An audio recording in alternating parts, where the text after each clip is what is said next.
perkenalkan saya Haira Jinene Rahel dengan NIM G1A023138. Pada video ini saya akan membahas perjalanan evolusi kehidupan di bumi mulai dari kehidupan pertama sampai dengan saat ini. Kita akan menelusuri bagaimana makhluk hidup berkembang dari organisme sederhana hingga menjadi manusia modern seperti saat ini.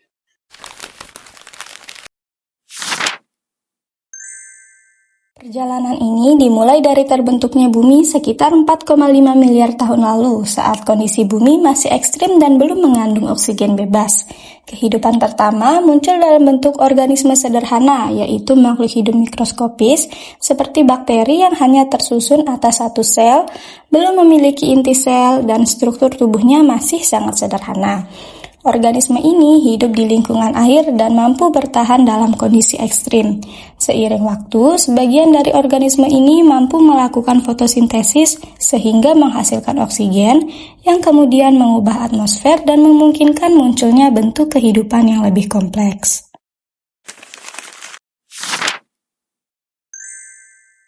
Dengan meningkatnya kadar oksigen dan kompleksitas kehidupan, organisme tidak lagi terbatas di laut. Lingkungan baru mulai dimanfaatkan dan dari sinilah kehidupan perlahan berpindah ke daratan. Hewan seperti amfibi menjadi penghubung antara air dan darat, diikuti reptil dan serangga yang semakin memperluas kehidupan di daratan. Perpindahan ini menandai perubahan besar dalam sejarah evolusi.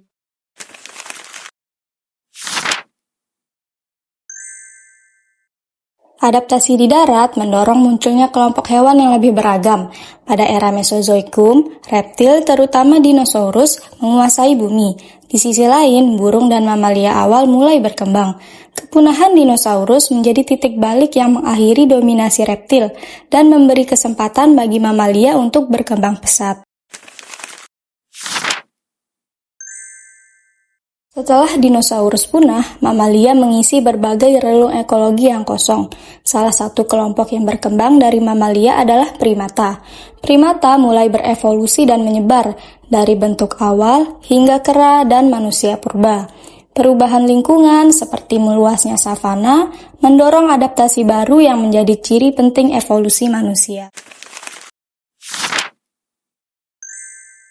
Seiring perkembangan primata, hubungan kekerabatan antar kelompoknya menjadi semakin beragam dan bercabang. Gambar ini memperlihatkan berbagai jenis primata dan hubungan evolusinya. Cabang-cabang ini menunjukkan bahwa manusia dan primata lain berasal dari nenek moyang yang sama, bukan dari kera modern yang ada saat ini.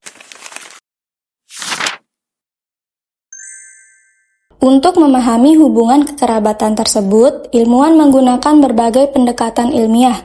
Evolusi primata dipelajari melalui fosil dan bukti molekuler seperti DNA.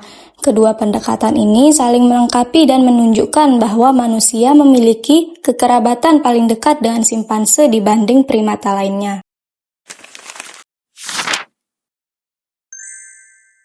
Kedekatan hubungan evolusi ini juga terlihat jelas dari perbandingan bentuk tubuh dan struktur anatominya.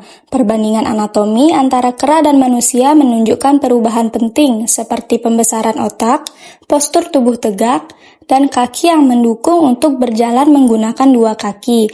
Perubahan ini mencerminkan proses adaptasi panjang yang akhirnya membentuk manusia modern. Nah, jadi begitulah gambaran besar perjalanan kehidupan di bumi. Dari sana kita bisa melihat bahwa kehidupan selalu bergerak dan beradaptasi, dan manusia hanyalah bagian dari proses panjang tersebut. Semoga penjelasan ini bisa memberi gambaran tentang bagaimana kehidupan berkembang dari masa ke masa. Mungkin sekian dari saya. Terima kasih.